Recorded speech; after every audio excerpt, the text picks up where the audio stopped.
참 좋으신 하나님 아버지, 저희들을 사랑하시며 귀한 은혜로 붙들어 주신 것을 감사합니다. 오늘도 주를 사랑하는 성도들의 모였사오니 이 예배를 도여 용감받아 주옵시고 또 귀한 찬양을 통하여서 하나님을 찬양하여 주께 영광 돌리는 귀한 찬양대로 그 영광을 기록하여 주옵소서. 아름다운 찬양을 통하여서 날마다 주 앞에 더 가까이 가는 귀한 찬양을 되도록 도와주시고 주님을 섬기는 모든 일에 또 필요한 여건과 환경을 더해 주옵소서. 또 주님 앞에 더욱더 영광 돌려 부족할 없도록 날마다 붙들어 주시기 원합니다. 오늘도 주님 주의 말씀을 저희가 듣고 묵상하며 또 주께서 주시는 교훈의 말씀을 마음 안에 새겨 살아가길 원합니다. 우리 모두에게 성령의 은혜를 불어주셔서 깨닫게 해 주옵소서. 주의 음성 들려 주옵소서. 예수님의 이름으로 기도합니다. 아멘. 요즘 세상도 그렇고 정치도 그렇고 굉장히 참 복잡하고 내일을 알 수 없는 그런 때입니다. 그럴 때 좌로든 우로든 치우치기가 쉬운데 언제나 한결같이 중심을 잡는 것이 참 필요하다고 생각합니다. 저는 요트를 타본 적이 없지만 요트가 그 배의 3분의 1의 무게가 그 배 밑바닥에 힐이라고 하는 이 납덩이가 붙어 있다고 합니다. 3분의 1이 그 밑에 있는 납덩이 무게라고 하죠. 그래서 이게 풍랑이 아무리 거세게 봐도 요트가 기울긴 하지만 금방 오뚜기처럼 자리를 잡는 것은 그 배 밑에 보이지 않는 힐이라고 하는 그것의 역할이라고 하는 것입니다. 그래서 눈에 보이진 않지만 요트는 오뚜기처럼 늘 일어나서 무게중심의 추를 따라서 이렇게 거친 바다를 항해할 수 있는 것입니다. 우리의 삶에도 이런 중심추가 있어서 어떤 바람이 불든 어떤 일이 일어나든 늘 한결같이 중심을 잡고 오뚜기처럼 일어나서 흔들리지 않고 나가면 참 좋겠다는 생각을 합니다. 그것은 비록 눈에 보이지 않지만 사실은 요트를 지키는 가장 중요한 것처럼 우리의 인생, 우리의 삶에도 그런 중심추가 있어야 하라고 믿습니다. 여러분은 여러분의 삶의 중심추가 무엇이 있습니까? 우리 신앙인에게는 오직 말씀, 하나님의 말씀이 우리의 중심추가 되시는 겁니다. 좌로나 우로나 치우치지 않고 오직 말씀을 따라서 살아가야 할 줄로 믿습니다. 특별히 세상이 혼란스럽고 어지러울 때일수록 늘 말씀 앞에 자신을 돌아보는 것이 필요하다는 생각을 하게 됩니다. 오늘 저희가 사울의 실패를 잠시 살펴보려고 합니다. 왜냐하면 사울은 과연 그 중심에 말씀에 추가 있었을까 하는 생각이 듭니다. 사울의 실패는 결국 그 마음 중심에 하나님에 대한 말씀의 추, 이것이 없었기 때문에 그저 사람들의 눈치를 보고 이리저리 흔들리다가 스스로 파멸해버리는 것은 아닌가 하는 생각을 하기 때문입니다. 오늘 이 본문 말씀은 바로 사울의 비참한 마지막 모습을 우리에게 보여주고 있습니다. 많은 사람의 기대를 안고 이스라엘의 첫 왕이 되었던 이 사울 왕이 이렇게 비참한 말로를 겪게 된 것을 보면서 우리는 여기에 우리에게 주시는 교훈이 무엇인가를 찾아야 될 줄로 믿습니다. 사울은 하나님을 우선순위에 두지 못하고 또 하나님의 말씀을 온전히 순종하지 못해서 결국 하나님께서는 사울이 하나님의 말씀을 버렸으므로 하나님께서도 사울을 버린다는 말씀을 듣게 하셨습니다. 그리고 나서 사무엘은 공식적으로 사울을 만나지 않았고 이제 사울은 사울대로 인생을 살아가고 왕정을 이끌어갔던 것을 보게 된 것입니다. 그리고 사무엘은 사울이 아닌 다윗을 찾아서 그에게 하나님의 명령을 따라서 기름을 부었습니다. 이렇게 시간이 흐른 후에 오늘 3절 보니까 사무엘이 죽었으므로 온 이스라엘이 그를 두고 슬퍼 울며 그의 고향 라마에 장사하였고 사울은 신접한 자와 박수를 그 땅에서 쫓아내었더라. 사무엘이 죽은 것은 25장 1절에 나오는 말씀인데 여기에 다시 반복해서 말합니다. 사무엘이 죽었는데 사울은 신접한 자와 박수를 그 땅에서 쫓아냈다.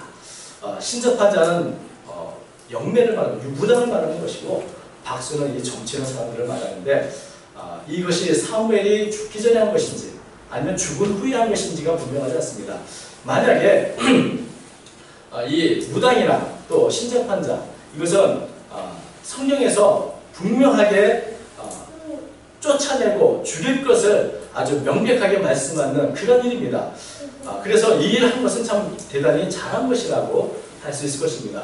레위기에 보면 이렇게 되어 있습니다. 19장 31절 너희는 신접한 자와 박수를 듣지만요 그들을 추종하여 스스로 더럽히지 말라. 나는 너희 하나님 여호와이니라.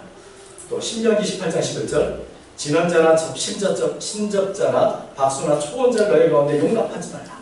그러니까 이 말씀대로 사울이 들을 그 땅에서 쫓아낸 것은 굉장히 잘한 것인데 사무엘이 죽기 전에 아마 일을 했다면 사무엘을 통해서 받은 말씀대로 아마 순종해서 했을 것입니다. 또 만약에 사무엘이 죽은 후에 이런 일을 했다면 사무엘의 죽음이 모든 백성들에게 참 충격을 줬을 텐데 사울은 내가 여전히 말씀을 율법을 그대로 잘 준수하고 있으니 걱정하지 말라는 것을 보여주기 위해서 아마 이렇게 신접한 자와 또 박수를 쫓아낸 것으로 보여집니다. 아무튼 이스라엘의 왕으로 그것은 굉장히 옳은 일을 한 것입니다. 그런데 이제 문제가 생겼습니다. 블레셋과의 전쟁을 치르게 되는데 하나님의 뜻을 알 수가 없는 것입니다. 이전에도 사울은 블레셋과 여러 번 싸워서 이겼고 그런데 이번에 전쟁은 뭔가 사울이 바라보기에 굉장히 다른 것을 보게 됩니다. 왜냐하면 4절 5절 말씀 보니까 사울이 블레셋 군대에 대해서 굉장히 두려워하는 모습을 봅니다. 4절 5절 보면 블레셋 사람들이 모여 수넴에 이르러 진침해 사울이 온 이스라엘을 모아 길보에 진쳤더니 사울이 블레셋 사람의 군대를 보고 두려워서 그의 마음이 크게 떨린지라. 전쟁을 한두 번 한 사울이 아니지만 이 블레셋 군대를 보고 두려워서 마음이 크게 떨렸다. 굉장히 두려워하는 모습을 이렇게 묘사하고 있습니다. 사울이 왜 이렇게 두려워할까? 여러분, 사실은 이 블레셋 군대가 이렇게 진을 치면 이스라엘 왕으로서 먼저 해야 할 일이 무엇일까요? 하나님 우리가 어떻게 대응하면 좋겠습니까? 이거부터 물어야 되는데 사울은 먼저 진부터 쳤습니다. 이미 싸울 준비를 하고 올라가서 블레셋 군대를 보니까 생각보다 너무 많은 군대 사람들이 있고 또 지금 사울의 마음 상태가 늘 언제나 사람을 바라보는데 사람을 보면서 환경을 보면서 사울의 마음 심리가 굉장히 공황에 빠져서 두려워하는 것을 보게 됩니다. 이 두려움의 근원은 바로 이 블레셋 군대, 이 사람인 것을 보게 되는 것이죠. 어찌 보면 사울이 전쟁에 나가기 전에, 진을 치기 전에 먼저 우선순위를 먼저 하나님께 두고 늘 언제나 자신의 중심추가 하나님께 있고 먼저 기도하고 먼저 말씀의 명령을 따라서 나갔다면 이렇게까지 두려워하지 않았을지도 모릅니다. 근데 사실은 사울은 언제나 하나님은 늘 뒷전에 있고 또 자기의 생각대로 일을 하는 그런 경향이 있는 그런 사람인 것입니다. 순서가 잘못된 것이죠. 블레셋 군대를 보고 두렵고 떨리는 마음을 갖고 나서야 비로소 여호와를 찾았습니다. 하나님께 기도했습니다. 만약에 자신이 보고 블레셋 군대가 그렇게 전력이 큰 것 같지 않다 하면 자기가 이길 확신이 있었다면 아마 사울은 또 하나님을 찾지도 않고 전쟁을 치렀을지도 모르는 일입니다. 그런데 사울이 이렇게 두려운 마음을 가지고 하나님께 기도합니다. 6절 보니까 사울이 여호와께 묻자오되 여호와께서 꿈으로도 우림으로도 선지자로도 그에게 대답하지 아니하시므로 두려운 마음으로 하나님을 찾았는데 하나님께서는 사울에게 대답하지 않으셨습니다.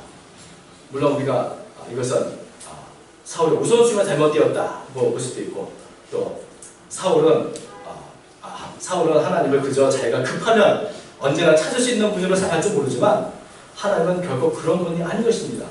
하나님을 존중하지 않고 하나님의 말씀을 멸시하는 자에게 하나님은 결코 응답하지 않는 것입니다. 이렇게 하나님께서 어떤 방법으로도 사울에게 응답하지 않았다.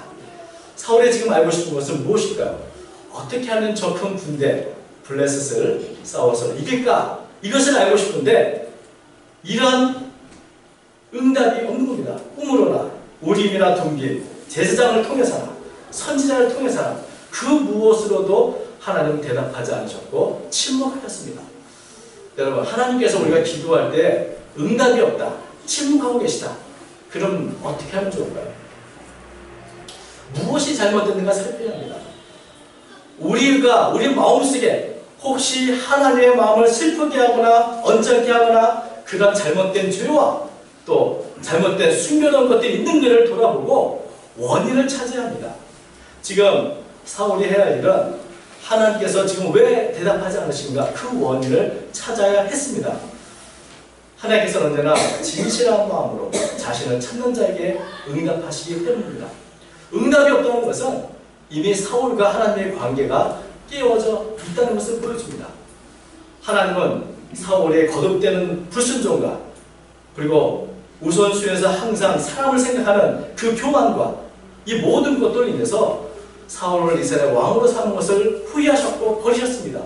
그렇다면 사울은 바로 이 문제부터 하나님 앞에 나와서 기도하고 해결했어야 했을 것입니다.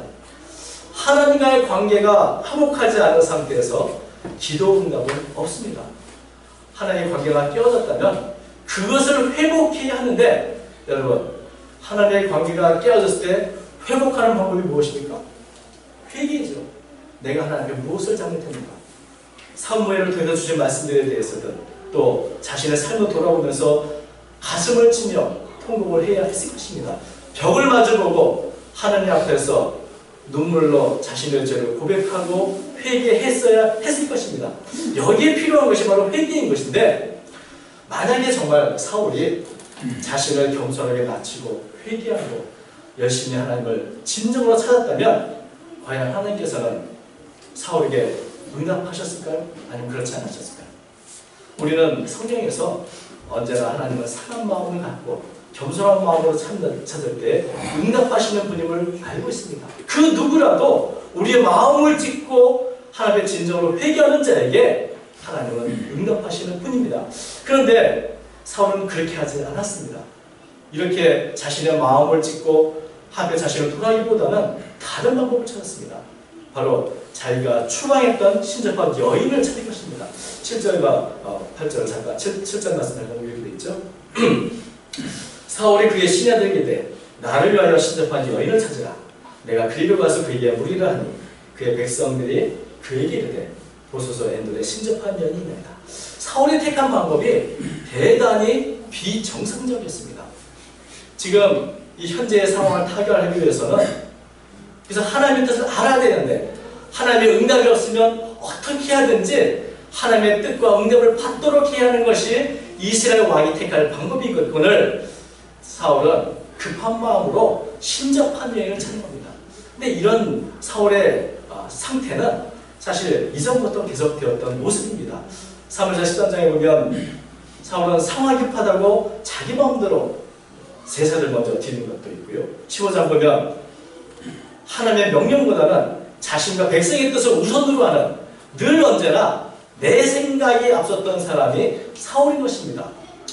그래서 이런 모습이 사실 하나님께서 사울을 버린 중요한 이유인데 사울은 하나님이 왜 대답하지 않는가 이것을 찾기보다는 하나님이 가장 싫어하고 가증히 여기는 방법을 통해서 하나님의 뜻을 알고자 했던 것입니다. 어쩌면 사울에게 하나님은 어떤 분일까요? 사울에게 하나님은 그저 내가 다급할 때 내 문제만 해결해 주시는 그런 무당 같은 존재로 여겼던 것은 아니다. 그저 내 앞에 닥친 문제를 해결해 준도 그 정도의 분으로 하나님을 생각했던 것입니다. 선지자가 없다고 신접한 사람을 찾는 것은 선지자를 이렇게 신접한 무당과 같은 존재로 여긴 것이 다름이 아닌 것입니다. 그러나 성경은 분명히 말합니다. 신접한 자나 그에게 물으러 가는 자나 똑같은 죄를 짓는 거라고 말씀하고 있습니다. 에스겔서 14장 10절 보면 선지자의 죄악과 그에게 묻는 자의 죄악이 같은즉 각각 자기의 죄악을 담당하리라. 여기서의 선지자는 일반적인 하나님의 말씀을 전하는 선지자가 아니라 자기가 듣고 싶은 것만 말해주는 거짓 선지자, 그런 예언자, 바로 무당과 같은 선지자를 말하는데 그런 자도 잘못이지만 그게 물으러 가는 것도 동일한 죄를 짓는다고 하는 말씀을 에스겔서 선지자는 말하고 있는 것입니다. 그러면서 사울은 아주 명백한 잘못된 길을 선택하고 지금 걸어가고 있습니다. 8절 보면 사울이 다른 옷을 입고 변장하고 두 사람과 함께 길을 갔을 그들이 밤에 그 여인에게 이르러서는 사울이 이르되 청하노니 나를 위하여 신접한 술법으로 내게 맞는 사람을 불러오리라. 왜 사울이 왕복을 벗어버리고 변장했을까요? 물론 블레셋의 적의 눈을 피하기 위해서 그럴 수도 있습니다만 자신의 행위가 이스라엘 백성들 보기에 비난받아 마땅한 것을 알기 때문에 백성들의 눈을 피하기 위해서 변장한 것입니다. 사울은 언제나 그것이 블레셋 적이든 아니면 자신의 백성이든 언제나 하나님이 아니라 사람의 눈만을 의식하고 있는 것을 보게 됩니다. 변장을 하고 신접한 여인을 찾아가는 이 모습이야말로 하나님 보시기에 얼마나 가증한 모습이겠습니까? 사울은 그 마음의 중심에 무엇이 있는가? 어찌보면 내실에 충만한 하나님의 백성을 본이 되는 그런 이스라엘 왕으로서 말씀이 충만한 사람이 아니고 겉과 속이 다른, 겉으로는 참 위대하고 참 엄해 보이지만 속에는 텅 빈 그런 모습을 우리에게 보여주고 있는 것입니다. 여기에 사울의 모순이 있습니다. 사울은 이 말씀을 보면 왜 그 자신이 하나님 앞에 나서지 않을까요? 꿈이나 우림이나 선지자가 아니라 사실은 자기 자신이 가슴을 치고 하나님 앞에 서야 했을 텐데 왜 사울은 이렇게 하나님 앞에 자신을 서기보다는 언제나 다른 사람을 찾으며 도움을 받으려 하는 걸까요?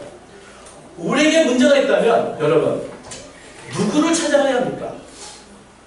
물론 우리가 신앙이 좋은 분들을 찾아 의논하고 함께 기도할 수 있습니다. 그러나 궁극적으로 우리의 신앙은 내가 하나님 앞에서 해야 하는 것입니다. 그런 면에서 사울은 신접한 여인이든 선지자든 그 누구를 찾아서 도움을 받을 것이 아니라 그 자신이 말씀 앞에 들어와서 하나님 앞에 자신을 드리며 기도해야 하는데 말씀 가운데 보면 사울은 하나님과 직접적으로 만나고 교제하는 모습이 없습니다. 늘 언제나 사람을 찾고 사람에게서 방법을 찾는 것을 보는 것입니다. 이것은 사울 자신에게 믿음의 중심이 없다는 것을 우리에게 보여주고 있습니다. 그렇기 때문에 상황이 바뀌면 바뀌는 대로 흔들리고 쓰러져도 다시 일어설 수가 없는 것입니다. 말씀에 길이 없는 것입니다. 이 말씀에 추가 없으니 이리저리 흔들리고 이제 더 나아가서 신접한 여인이라도 의지하려고 하는 것을 보게 되는 것입니다. 신앙의 근본인 믿음의 추, 말씀의 추가 없다. 이것이 사울의 가장 큰 문제였던 것입니다. 우리가 하나님의 이름으로 사울을 보면 전쟁을 하고 이길 수 있습니다. 용감하게 하나님을 싸워서 이길 수도 있습니다. 그 미신을 타파하고 신접한 일을 추방하는 그런 일들도 할 수 있습니다만은 그러나 중요한 것은 사울 그 마음 중심에 근본적으로 하나님에 대한 믿음, 하나님을 존중하는 마음, 하나님의 말씀에 대한 그런 추가 없다면 하나님과의 개인적인 교제가 없다면 언제나 문제가 생기면 이리저리 흔들리고 더 나아가서 이렇게 자신을 파멸로 이끌어 가게 되는 것을 보게 되는 것입니다. 사실 이런 문제가 있다면 금식하고 가슴을 찢고 기도하면 하나님은 응답하십니다. 그러나 사울은 또다시 선지자 대신 신접한 여인을 찾았습니다. 이것은 사실 자신이 행했던 일들을 다 뒤집는 얘기도 합니다. 사울이 잘했던 이 신접한 여인과 박수를 쫓아냈던 일들을 스스로 뒤집고 자신이 스스로 신접한 여인을 찾아가는 모습을 우리에게 보여주고 있습니다. 우리가 때때로 개혁을 주장하는 그 사람들이 얼마 후 시간이 지나면 자기 자신이 개혁의 대상이 되고 또 예전에 다른 사람을 비판하던 사람이 그 비판하던 모든 말들이 고스란히 자신에게 되돌아오는 그런 경우를 자주 목격하곤 합니다. 바로 사울이 그런 것입니다. 그런 면에서 다윗은 그렇지 않습니다. 다윗도 죄를 짓고 다윗도 징계를 받고 여러 가지 많은 어려움이 있었습니다만은 심지어 다윗도 범죄한 이후에 하나님과의 관계가 끊어져서 아무런 응답이 없었을 때도 있었습니다. 누구나 이런 영적인 방황은 할 수 있습니다. 그러나 다윗은 그럼에도 불구하고 그 마음 중심에 언제나 하나님이 계셨습니다. 그래서 징계를 받을지라도 내가 하나님께 맡겠다는 그런 고백을 하는 것을 보게 됩니다. 사무엘하 24장 14절에 이렇게 말하고 있습니다. 다윗이 가세게 이르되 내가 고통 중에 있도다. 청하건대 여호와께서는 긍휼히 크시니 우리가 여호와의 손에 빠지고 내가 사람의 손에 빠지지 아니하기를 원하노라 하는지라. 이게 무슨 말이냐면 다윗은 하나님 앞에 범죄하여서 하나님의 징계를 선택하라고 합니다. 그때 다윗은 내가 맞아도 하나님께 맞겠다. 하나님의 때리면 맞고 징계를 내리면 그 징계를 받고 내가 어찌하든지 하나님과의 관계를 회복하고 하나님 앞에서 그 문제를 해결하려고 하는 것을 우리가 보게 됩니다. 왜냐하면 하나님 외에는 하나님이 안 계시고 하나님 외에는 궁극적인 문제를 해결할 방법도 없기 때문입니다. 창조주 하나님을 버리고 우리가 과연 어디에서 어떤 신을 찾을 수 있고 어떤 문제 해결을 찾을 수 있겠습니까? 그런 면에서 다윗은 맞아도 하나님께 죽어도 하나님을 붙잡는 그런 믿음의 중심이 있는 것을 보여줍니다. 하나님의 뜻을 모른다고 하나님을 미워하는 그 신접한 여인을 찾는다는 것은 있을 수가 없는 일인 것입니다. 여기 보면 참 모순으로 가득한 사울의 모습을 계속해서 볼 수 있습니다. 9절부터 10절 말씀을 다시 한번 저도 읽어드리죠. 여인이 그에게 이르되 네가 사울이 행한 일 곧 그가 신접한 자와 박수를 따해서 멸절시켰음을 아느니 네가 어찌하여 내 생명의 올무를 보아 나를 죽게 하려느냐 하는지라. 사울이 여호와의 이름으로 그에게 맹세하이르되 여호와께서 살아계심을 두고 맹세하노니 이 일로는 벌을 당하지 아니하리라. 사울은 하나님의 뜻을 알기 위해서 하나님의 가장 미워하는 방법을 찾습니다. 그래서 자신이 추방했던 신접한 여인을 찾아갑니다. 또 두 번째는 하나님의 미워하시는 그 신접한 여인의 말을 듣기 위해서 하나님의 이름으로 맹세를 하며 간청합니다. 하나님의 뜻을 알기 위해서 하나님의 가장 가증한 일을 행하면서 그 여인 앞에서 하나님의 이름으로 맹세하는 참 얼마나 이 자기 모습이 가득한 이 사울의 모습입니까? 망령된 행위를 하기 위해서 하나님의 이름을 걸고 맹세하는 것 자체가 참 모순으로 가득하고 하나님의 이름을 모독하는 범죄가 되는 것입니다. 신접한 여인을 찾는 것도 그렇고 하나님의 이름으로 맹세하는 것도 그렇고 과연 그렇게 해서 사울은 무엇을 얻으려고 하는 것일까요? 이렇게 해서 찾아간 이 신접한 여인도 사실은 그렇게 신통한 것 같지는 않습니다. 신령한 사람이라면 사울이 왔을 때 바로 사울인지 알아봐야 할 텐데 그렇지도 못합니다. 오히려 이 여인은 사울을 두려워합니다. 사울을 무수하는 여인 앞에서 사울은 오히려 자신의 말을 드러내고 간청하고 맹세하는 참 얼마나 모순적으로 가득한 모습입니까? 이게 정말 이스라엘 왕인가 싶습니다. 사울은 정말 이러려고 이스라엘 왕이 되었던 것일까요? 여러분, 많은 모순적인 행동을 지금 사울은 자행하고 있는데 어찌 보면 마음이 다급해지면 그 무엇이라도 찾으려는 마음이 이렇게 자기 모습 속에 빠져들게 하는 것입니다. 더 나아가서 11절에 여인이 이르되 내가 누구를 내게로 불러오리라 하니 사울이 이르되 사무엘을 불러오리라 하는지라. 여인이 사무엘을 보고 큰 소리로 외치며 사울에게 말하기를 당신이 어째 나를 속이셨나이까? 당신이 사울이십니다. 사무엘이 살았을 때 사울을 책망하며 이렇게 말한 적이 있습니다.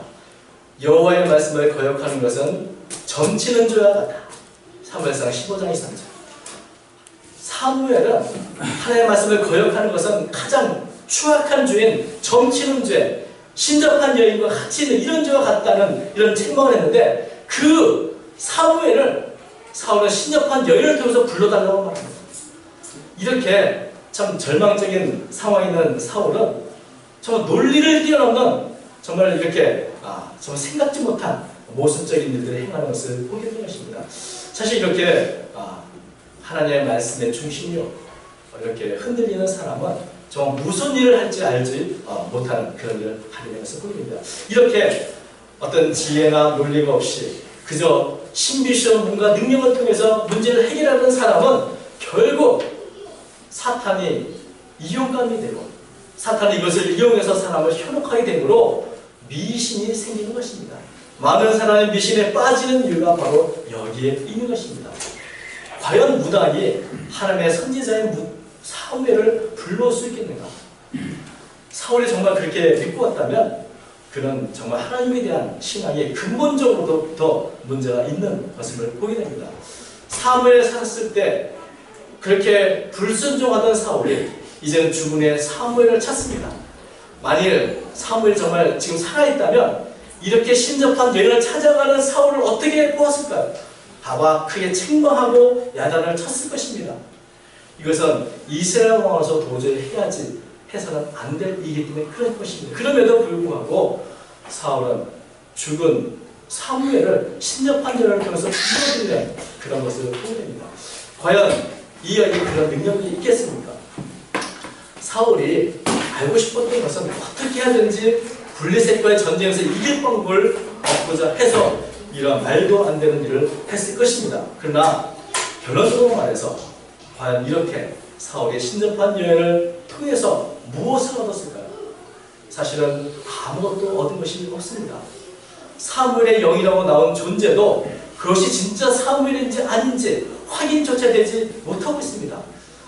많은 사람들이 그것은 사탄의 장난이라고 생각하기도 하고, 또 한편으로 이 신접한 여인을 통해서 들은 사무엘의 말은 사실은 새로운 이야기가 전혀 없는 것을 보게 됩니다. 그저 사울 대신에 다윗의 왕이 될 것이라는 것, 그리고 블레셋의 전투에서 아들과 함께 죽을 것이다, 이것이 이제 예언된 것을 보게 됩니다. 이것은 사실 직접 간접적으로 사울이 이미 알고 있는 것입니다. 사울은 이 말씀을 이미 사무엘의 두전을 들었고 이 말씀을 피해서 무언가 새로운 방법을 얻고자 했던 것인데, 결국 이 신접한 여인을 통해서도 얻은 것은 아무것도 없이 사무엘이 이미 말했던 것을 다시 재확인하는 것으로 그치는 것을 보게 됩니다. 극도의 불안함을 갖고 있던 사울은 결국 이렇게 최악의 모습으로 자신의 종말을 마치게 된 것입니다.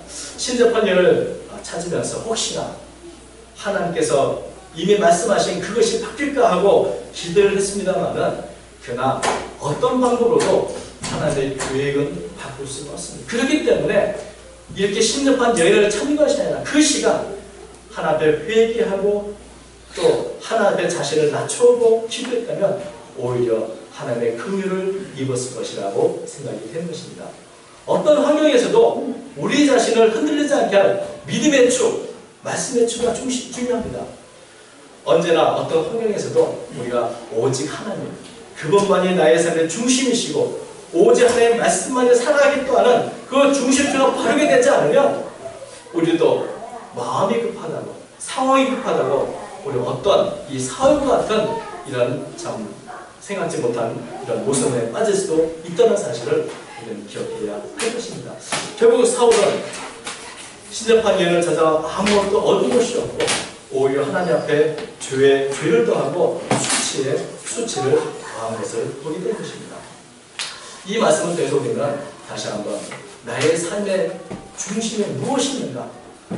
하나님은 내가 급할 때만 찾는 그런 분이 아니고 나의 삶의 중심이시고 나의 최고의 우선순위가 되셔야 하는 그런 분이라는 사실을 다시 한번 이 말씀을 통해서 생각할 수 있기를 바랍니다. 그래서 가장 중요한 것은 내가 하나 앞에 바로 서고 하나님의 관계가 회복되는 것입니다. 우리의 믿음이 바르게 서 있다면 하나님께서 우리가 기도하는 것을 응답하시고 또 그런 말미암아 모든 문제를 해결할 수 있기 때문에 그런 것입니다. 오늘도 이 말씀을 통해서 이 결실의 계절, 가을에 우리가 말씀으로 충만한가, 겉으로 보는 우리 자신과 속에 있는 내 모습이 정말 어떤 면을 돌아보면서 내 마음속에 충만한 내심을 기하는 그런 복된 가을이 되었으면 좋겠습니다. 또한 이런 면에서 언제나 내 마음 중심을 흔들지 않고 하나님께로 향하는 저와 여러분의 삶이 되시기를 주의 이름으로 축원드립니다. 기도하겠습니다. 하나님 아버지, 우리가 날마다 주님을 사랑하고 또 주의 말씀대로 따른다고 말하지만 때때로 어렵고 힘듦을 당할 때마다 세상적인 방법을 추구하고 살아갈 때가 많은 것을 고백합니다. 주여 긍휼을 껴주시고 언제나 우리가 온전한 마음으로 주님만을 잡고 주님만을 의지하며 살아가는 제가 되도록 인도하여 주옵소서. 아버지 하나님, 여러가지 정치 현황이 힘들고 어려운 가운데 있습니다. 앞으로 모든 일정을 주께서 붙들어 주셔서 전국이 혼란에 빠지지 않게 하여 주시고 언제나 모든 사람들이 중심을 잡고 참 모든 일에 질서 있게 또 평안하게 잘 진행되도록 도와주시오며, 먼저 이때 먼저 믿는 우리 그리스도인들이 말씀의 중심을 삼고 하나님께 나라를 위해 민족을 위해 기도하는 제들 될 수 있도록 인도하여 주옵소서. 아버지 하나님, 우리의 연약함을 아시오니 때때로 유혹하며 때때로 우리를 틈타는 마귀의 벽에로부터 저를 지켜주시고 말씀의 중심을 잡고 날마다 좌로나 우로나 치우치지 않는 삶을 살아가도록 저를 붙들어 주옵소서. 날마다 또한 주의 말씀을 통해서 우리 마음에 주의 성령이 충만하게 하시고 말씀에 충만하게 해주셔서 흔들리지 않는 믿음으로 사람들에게 본이 되는 삶을 살아가는 우리 모든 그리스도와 성도와 삶이 되도록 도와주셔서 오늘도 저희와 함께해 주실 줄 믿사오며 사랑 많으신 예수님의 이름으로 간절히 기도드리옵나이다. 아멘.